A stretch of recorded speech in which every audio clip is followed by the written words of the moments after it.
नमस्कार दोस्तों, स्वागत है आप सभी का हमारे YouTube channel new life story में। दोस्तों, आज हम चकवा पक्षी की कहानी सुनाने वाले हैं। चकवा कहता है, इन 5 बातों पर अगर कोई मनुष्य अमल करे, अपने जीवन में उतार लेगा तो निश्चित ही उसके परिवार में, पति पत्नी में कभी लड़ाई नहीं होंगे और उसके घर में धन की कमी नहीं होगी। दरिद्रता घर से कोसों दूर हो जाएगी। तो आइए जानते हैं कौन सी है यह 5 बातें। मगर उससे पहले आप सभी भाई और बहनों से निवेदन है, इसी प्रकार आप हमारे चैनल पर वीडियो के लास्ट तक बने रहिए और हमारे चैनल को सब्सक्राइब कर लीजिए, लाइक करिए, शेयर करिए और अच्छे अच्छे कमेंट किया करिए। तो दोस्तों, कहानी की शुरुआत बनारस काशी की विश्व प्रसिद्ध दशाश्वमेध गंगा आरती को देखते हुए करते हैं। दोस्तों, शास्त्रों में कहा गया है कि जिस घर में रोज लड़ाई झगड़े होते हैं, उस घर में बरकत नहीं होती, उस घर में लक्ष्मी का वास नहीं होता। तो दोस्तों, आइए कहानी को शुरू करते हैं। एक वन में चकवा पक्षी का एक जोड़ा रहा करता था। चकवा और चकवी में बहुत प्रेम था। दोनों एक दूसरे से बहुत प्रेम किया करते थे, हंसी खुशी अपना जीवन व्यतीत कर रहे थे। चकवा और चकवी में इतना प्रेम था कि आसपास के पशु पक्षी उनके प्रेम का मिसाल दिया करते थे। यहाँ तक कि चकवा चकवी एक दूसरे के लिए प्राण तक न्यौछावर करने के लिए तैयार रहते थे। तो दोस्तों, अगर चकवी से कोई गलती हो जाती तो चकवा उसे कुछ सुनाता, तो चकवी अपना सर नीचे करके उन बातों को सहजता पूर्वक सुन लिया करती, बिना कुछ जवाब सवाल किए। और जब चकवा से कोई गलती होती तो चकवी उसको कुछ सुनाती, उससे कुछ कहती, तो चकवा अपना सर नीचे करके उन बातों को भी सहजता पूर्वक सुन लिया करता। अब इसी प्रकार कुछ देर के लिए अपन दोनों में खटपट होती, लेकिन तुरंत ही। और चकवा का पड़ोसी एक कौवा था।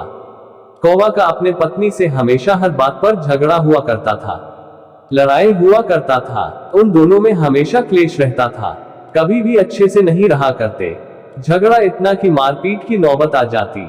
कौवा बड़ा ही दरिद्रता, उसके घर में हमेशा अन्न की कमी रहती है। और इधर चकवा धन धान्य से संपन्न था, क्योंकि उसके घर में खुशहाली थी, शांति थी। कौवा जब देखता है कि चकवा चकवी इतने आनंद से, इतना खुशी खुशी रहते हैं, तो उसको बहुत जलन होने लगता है।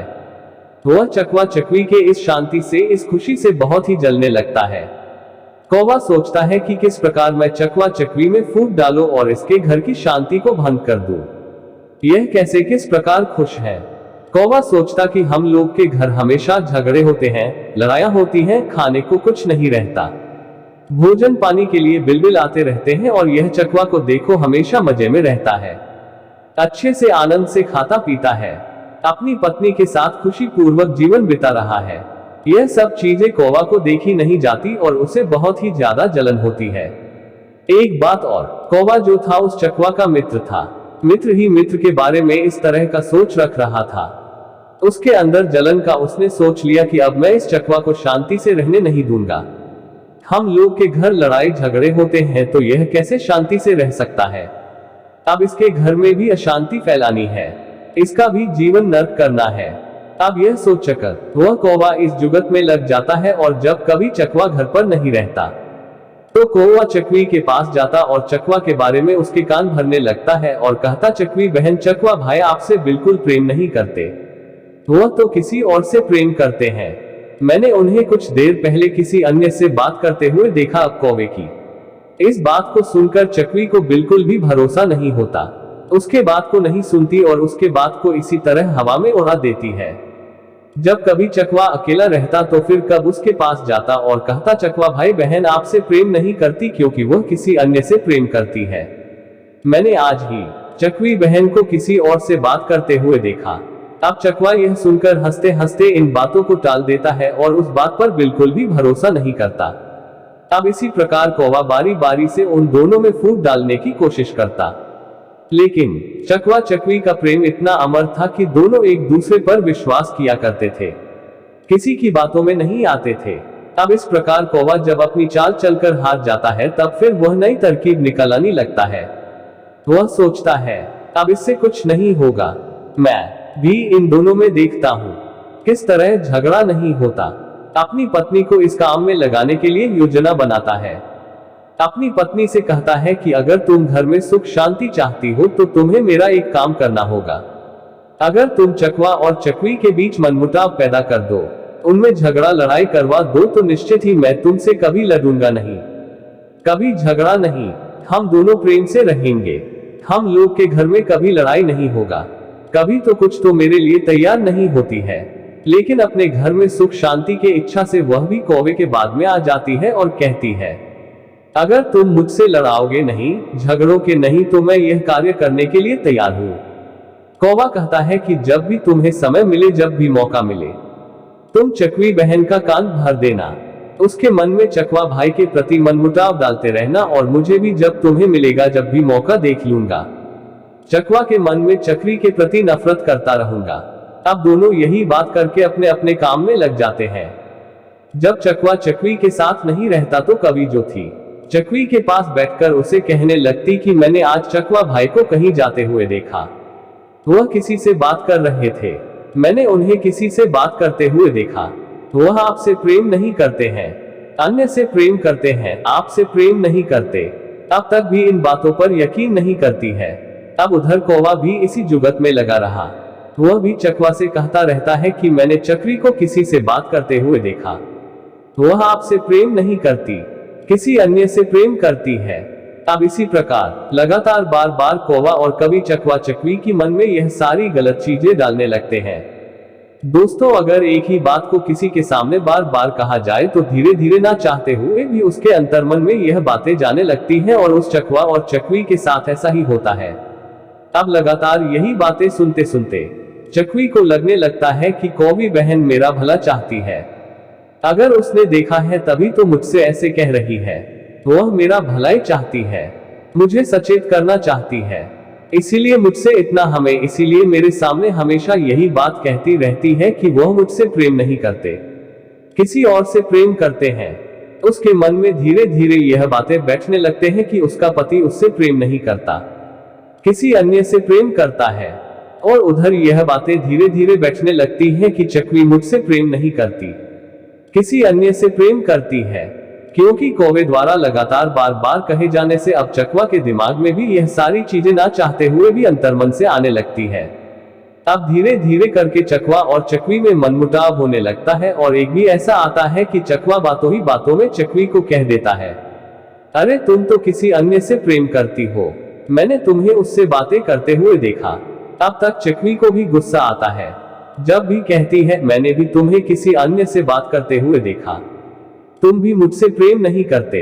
अब दोनों में इसी प्रकार लड़ाई झगड़े होने लगते हैं। अब यह लड़ाई और झगड़े धीरे धीरे बढ़ने लगते हैं, और लड़ाई झगड़ों के साथ साथ उनके घर से लक्ष्मी रूठने लगती है। लक्ष्मी उनका घर छोड़कर चली जाती है, क्योंकि दोस्तों जिस घर में लड़ाई झगड़े क्लेश होते हैं, उस घर में लक्ष्मी कभी भी वास नहीं कर सकती, उस घर को छोड़कर चली जाती है। अब चकवा और चकवी धीरे धीरे कंगाल हो जाते हैं, उनके घर में अन्न की कमी हो जाती है, क्योंकि लड़ाई झगड़ा करने के चक्कर में चकवा कोई काम नहीं कर पा रहा था, कहीं से भोजन की व्यवस्था नहीं कर पा रहा था, और घर में जो भोजन इकट्ठा था वह भी खत्म हो चुका था। जब चकवा और चकवी पूरी तरह से बर्बाद हो जाते हैं, उनके घर में अशांति छा जाती है, तो यह चीज देखकर उसको बहुत ही प्रसन्नता होती है, बहुत ही खुश होता है। चकवा और चकवी भूखों मरने लगते हैं, तो एक दिन चकवा को एहसास होता है कि हमारे लड़ाई झगड़े की वजह से यह सारी चीजें हो रही हैं, तो अपने पत्नी से खाता है, प्रिय देखा तुमने, जब तक हम लोग लड़ाई झगड़े नहीं करते थे, एक दूसरे पर शक नहीं करते थे, हमारा जीवन कितना सुखी था, हमारे घर में अन्य धन की कोई दिक्कत नहीं थी। लेकिन अब जब से हम लड़ने झगड़ने लगे हैं, एक दूसरे पर शक करने लगे हैं, संदेह करने लगे हैं, तब हमारे घर में अन्य धन की कमी हो गई है, लक्ष्मी हमसे रूठ गई है। तो चकवी को भी यह बात समझ नहीं आती है, और वह भी कहती है, स्वामी हमें माफ करिए, हमें इस प्रकार लड़ना नहीं चाहिए, हमें किसी की बातों में आना नहीं चाहिए। फिर उसने कहा, इस समस्या से छुटकारा के लिए क्या किया जाए? चकवी ने कहा, प्रिय यही पास में ही एक गुफा में एक सिद्ध पुरुष महात्मा रहते हैं, हम उनके पास चलते हैं, वही बताएंगे हमारी समस्या का समाधान कि हम अब क्या करें।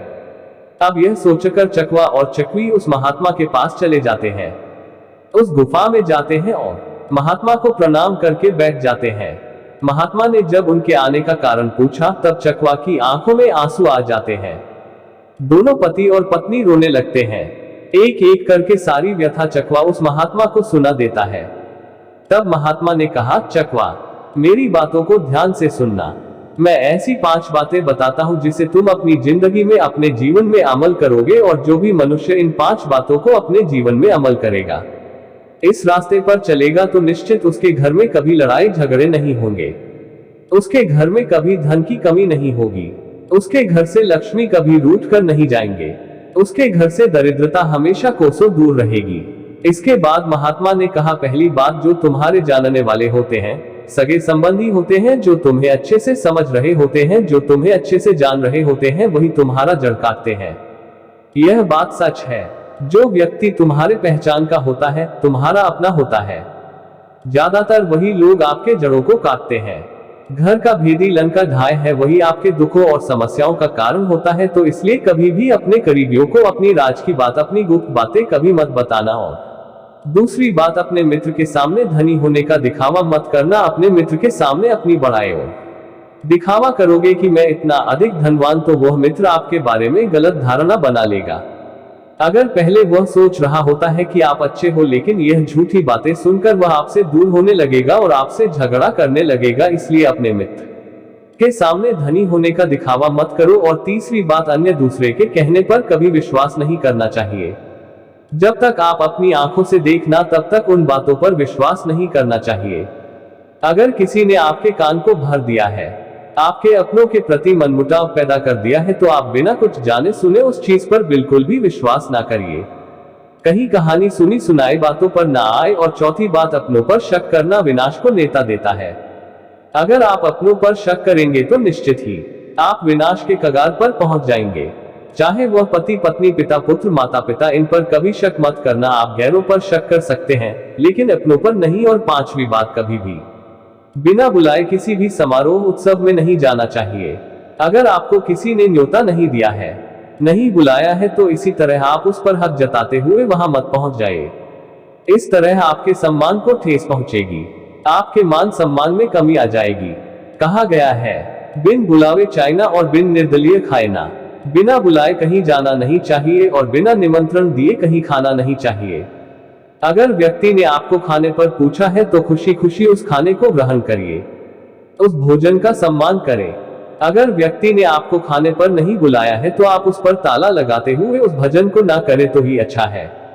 बिना नेवता दिया हुआ भोजन खाना यानी कि जूठा खाने के बराबर है। और आपको जब किसी ने नहीं बुलाया है, आप उस स्थान पर मत जाए। यह आपके अपमान समान है। समाज में आप अपने आप को नीचे गिरा देते हैं। अगर आपको किसी ने आदर सम्मान से आपको एक ही शब्द में आने के लिए पूछा है, तो आप साहस उसके पास खुशी खुशी जाए, उसके खुशी में शामिल हो। व्यक्ति ने अगर नहीं पूछा है, तो आप अपना अपमान कतई मत करवाए। यही 5 बातें जिंदगी में अगर आप अमल करोगे, तो निश्चित ही आपके घर में झगड़े और लड़ाइयां नहीं होंगी, धन की कमी नहीं होगी। यही बातें साधु महात्मा ने चकवा और चकवी को बताई। तो दोस्तों, आप भी इन बातों को अपने जीवन में अमल करिए और हमेशा खुश रहिए। अपने ऊपर विश्वास बनाए रखिए। आपको हमारी यह कहानी, यह शिक्षाप्रद जानकारी अच्छी लगी होगी। अगर आपको हमारी यह कहानी अच्छी लगी, आप हमारे चैनल को सब्सक्राइब करिए, लाइक करिए, सेट करिए और अच्छे अच्छे कमेंट किया करिए। मिलते हैं अगले वीडियो में। धन्यवाद।